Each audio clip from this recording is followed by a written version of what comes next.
ഇപ്പം നമ്മൾ ഹിസ്റ്ററിയിൽ ഫസ്റ്റ് ചാപ്റ്റർ ഡിസ്കസ് ചെയ്തുകൊണ്ടിരുന്നത് അല്ലേ. അപ്പം നമ്മൾ 2 റെവല്യൂഷനെ കുറിച്ച് പഠിച്ചു. ഇനി നമുക്ക് 3ാമത്തെ റെവല്യൂഷനിലേക്ക് പോകാം. The Russian revolution.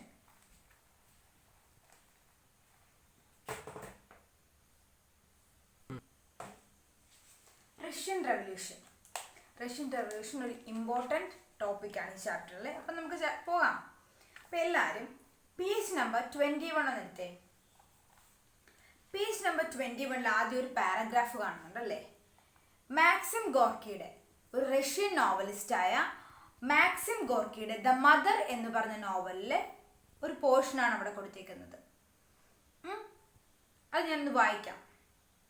We are workers, people by whose labor all things are made, from children's toys to massive machine.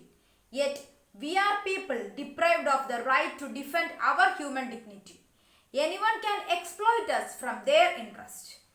At present, we want to achieve a degree of freedom which will eventually enable us to take all power into our own hands. Our slogans are simple. Down with private property, all means of production in the hands of people, all power in the hands of people, no one exempt from work.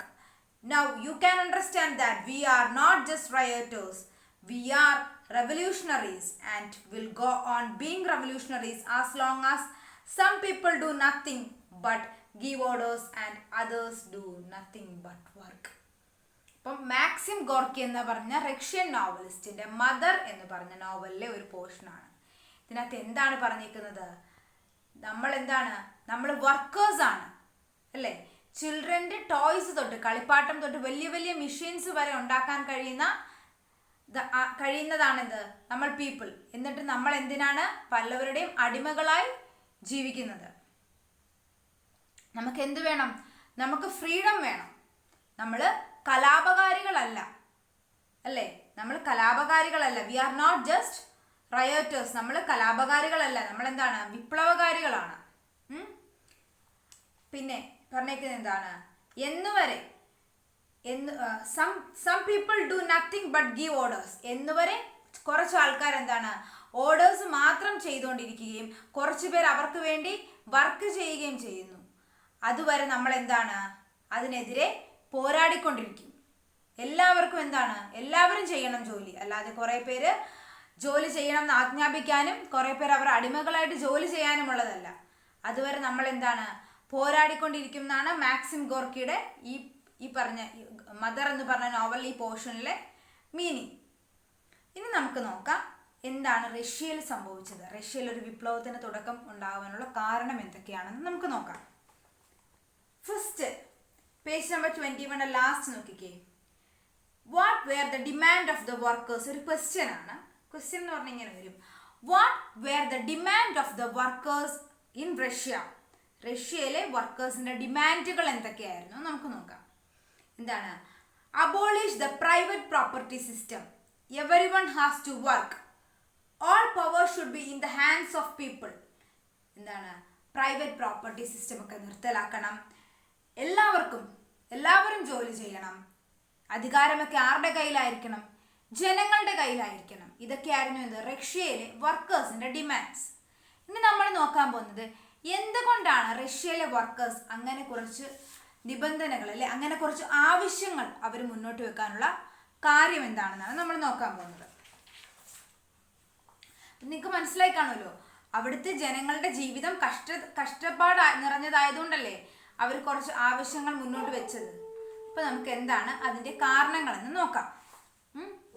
Page number 22 എടുത്തേ. അവിടെ first തന്നെ കൊടുത്തിട്ടുണ്ട്, find the circumstances that led to demand so. അവരങ്ങനെ demand ചെയ്യാൻ കാരണമായ സംഭവങ്ങൾ എന്തൊക്കെയാണെന്ന് അപ്പൊ നമുക്ക് നോക്കാം. Farmers and factory workers in Russia led a tragic life under the autocracy of the Tsarist emperors who ruled Russia. Russia ഭരിച്ചിരുന്ന ടെസാരിസ്റ്റ് എംപറേഴ്സിന്റെ കീഴിൽ റഷ്യയിലെ ഫാക്ടറിയിലെ വർക്കേഴ്സും ഫാമേഴ്സും ഒക്കെ ഭയങ്കര കഷ്ടപൂർണമായ ജീവിതമാണ് നയിച്ചിരുന്നത്. രണ്ടാമത്തെ point, the low agriculture production affected the farmers' income. Moreover, the landless farmers had to pay huge tax. അവിടുത്തെ agriculture production വളരെ കുറവായിരുന്നു. എങ്കിൽ അവർക്ക് കിട്ടുന്നത് പോലും അവർ പ്രൊഡ്യൂസ് ചെയ്യുന്നത് പോലും അവർക്ക് കിട്ടുന്നില്ല. കാര്യം എന്താണ്? ലാൻഡ് ഇല്ലാത്ത ഫാർമേഴ്സിന് ഹൈ ടാക്സ് പേ ചെയ്യേണ്ടി വരുന്നു. മൂന്നാമത്തത്, though Russia was rich in natural resources, their industrial production was meagre. It was the foreigners who controlled the majority of industries that existed there. അവിടെ എന്താ? നാച്ചുറൽ റിസോഴ്സ് ഒക്കെ കൂടുതലാണ്, പക്ഷെ അതൊക്കെ എന്താണ്? അവിടെ നാച്ചുറൽ റിസോഴ്സ് ഒക്കെ കൂടുതലാണെങ്കിലും പക്ഷെ അവിടെ ഇൻഡസ്ട്രിയൽ പ്രൊഡക്ഷൻ വളരെ തുച്ഛമായിരുന്നു. ആ ഇൻഡസ്ട്രീസ് ഒക്കെ കൈയടക്കി ഭരിച്ചിരുന്ന ആരായിരുന്നു? ഫോറിനേഴ്സ് ആയിരുന്നു. അങ്ങനെ ഒരുപാട് കഷ്ടതകൾ അനുഭവിച്ചത് കൊണ്ടാണ് അവിടുത്തെ ഫാർമേഴ്സ് അല്ലെ അവിടുത്തെ വർക്കേഴ്സ് ഒക്കെ ഇങ്ങനെ ആവശ്യപ്പെടാനുള്ള കാരണം.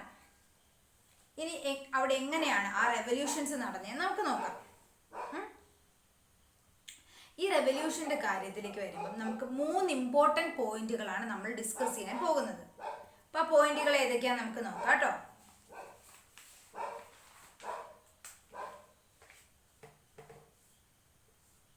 അപ്പം നമുക്കിവിടെ ഡിസ്കസ് ചെയ്യാനുള്ള 3 മെയിൻ ടോപ്പിക്സ് ആണ്: bloody Sunday, February revolution, October revolution. ഇതൊക്കെയാണ് bloody Sunday, February revolution, October revolution. അപ്പം നമുക്ക് ഫസ്റ്റ് ഇനി ബ്ലഡി സൺഡേയെ കുറിച്ച് ഡിസ്കസ് ചെയ്യാം. Okay,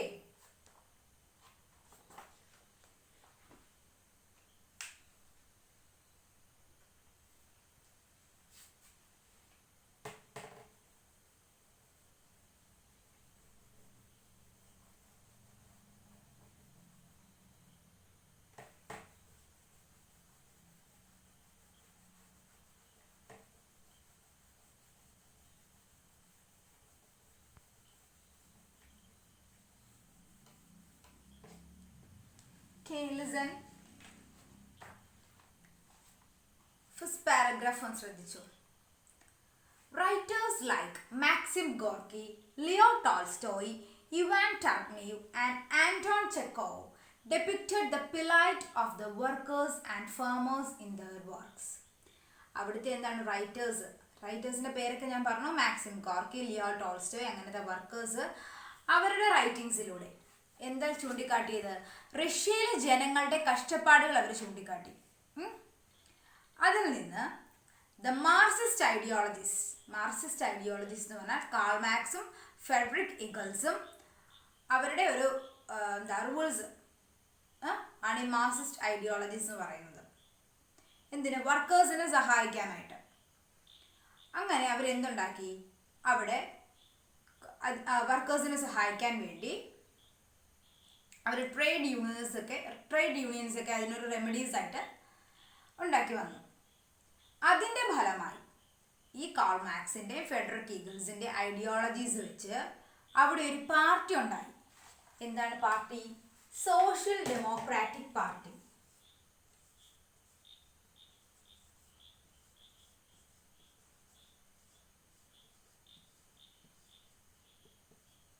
social democratic party. ഇങ്ങനൊരു പാർട്ടി ഇവിടെ ഉണ്ടായി. എന്ത് ഐഡിയോളജീസ് ആയിരുന്നു? മാർക്സിസ്റ്റ് ഐഡിയോളജീസ് വെച്ച് ഒരു പാർട്ടി ഉണ്ടായി റഷ്യയിൽ, സോഷ്യൽ ഡെമോക്രാറ്റിക് പാർട്ടി.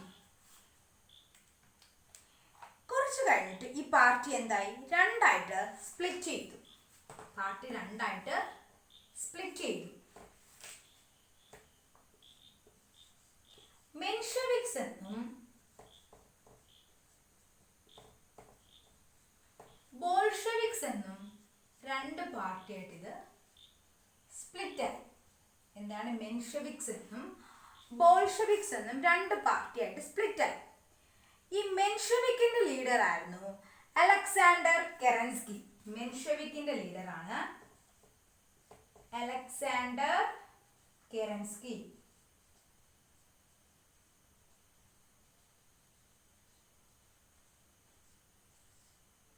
ബോൾഷെവിക്കിന്റെ ലീഡറാണ് ലെനിൻ.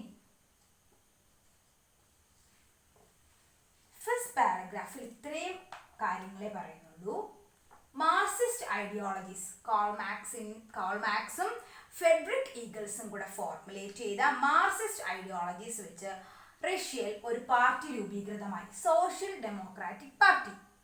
പിന്നീട് ആ പാർട്ടി 2ആയി തിരിഞ്ഞു. മെൻഷെവിക്സ് എന്നും ബോൾഷെവിക്സ് എന്നും.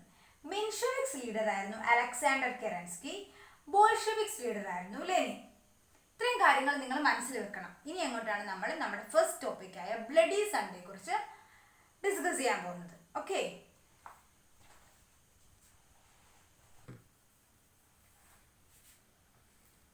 നമുക്ക് പോവാം.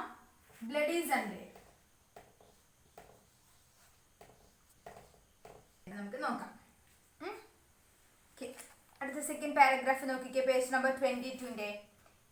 The crisis reached its worst when Russia was defeated in Russia-Japan War in 1905. 1905 അവിടെ എന്ത് സംഭവിച്ചു? റഷ്യ ജപ്പാൻ വാർ ഉണ്ട്. ഈ ഇയറൊക്കെ നമ്മൾ ഓർത്ത് വെക്കണേ.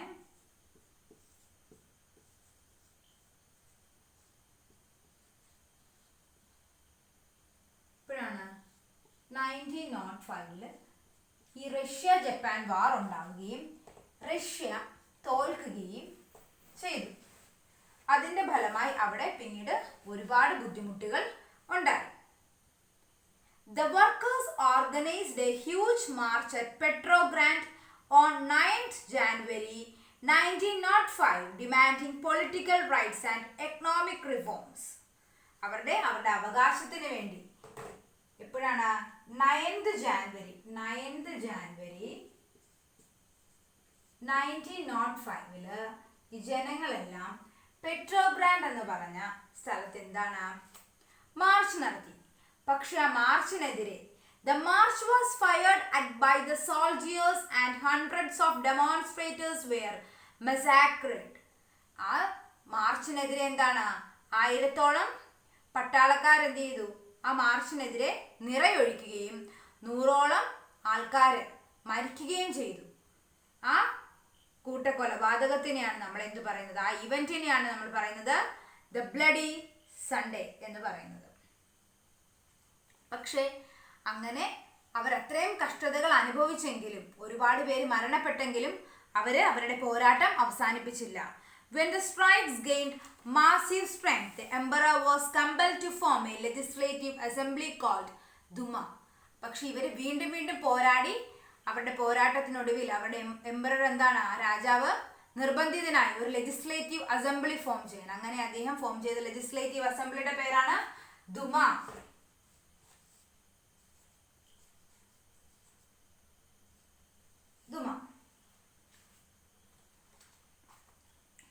ഇനി എല്ലാവരും പേജ് 23. ഇപ്പം ഇതാണ് ബ്ലഡി സൺഡേ എന്ന് പറഞ്ഞത്. ഒന്നും കൂടെ ബ്ലഡി സൺഡേ എന്താ നമുക്ക് ചുരുക്കത്തിൽ പറയാം. റഷ്യ ജപ്പാൻ വാറിൽ റഷ്യ പരാജയപ്പെട്ടതിന്റെ ഫലമായി ഒരുപാട് കഷ്ടതകൾ വീണ്ടും അവിടുത്തെ ജനങ്ങൾ അനുഭവിക്കേണ്ടി വന്നു. അങ്ങനെ അവരുടെ നീതിക്ക് വേണ്ടി, അവരുടെ ഫ്രീഡത്തിന്, അവരുടെ സ്വാതന്ത്ര്യത്തിന് വേണ്ടി അവർ പെട്രോഗ്രാഡ് എന്ന് പറഞ്ഞ സ്ഥലത്ത് മാർച്ച് നടത്തുകയും ആ മാർച്ചിന് നേരെ പട്ടാളക്കാർ നിറയൊഴിക്കുകയും അങ്ങനെ അവരുടെ ഒരുപാട് പോരാളികൾ മരിക്കുകയും ചെയ്തു. ആ ഇവന്റിനെയാണ് നമ്മൾ എന്ത് പറയുന്നത്? ബ്ലഡി സൺഡേ എന്ന് പറയുന്നത്. ഇനി നമുക്ക് അടുത്ത ഫെബ്രുവരി റെവല്യൂഷൻ എന്താന്ന് ആണ് നമ്മൾ ഇനിയും പറയാൻ പോകുന്നത്. പേജ് നമ്പർ 23 ഫസ്റ്റ് പാരഗ്രാഫ് നോക്കിക്കേ. Ignoring the protest from Duma, Nicholas II, the then Tsar, decided to participate in the First World War that started in 1914. ഇത് കഴിഞ്ഞു. അത് കഴിഞ്ഞ് അടുത്ത ഇയർ വരുന്നത് 1914. 1914 എന്താണ്? ഫസ്റ്റ് വേൾഡ് വാർ.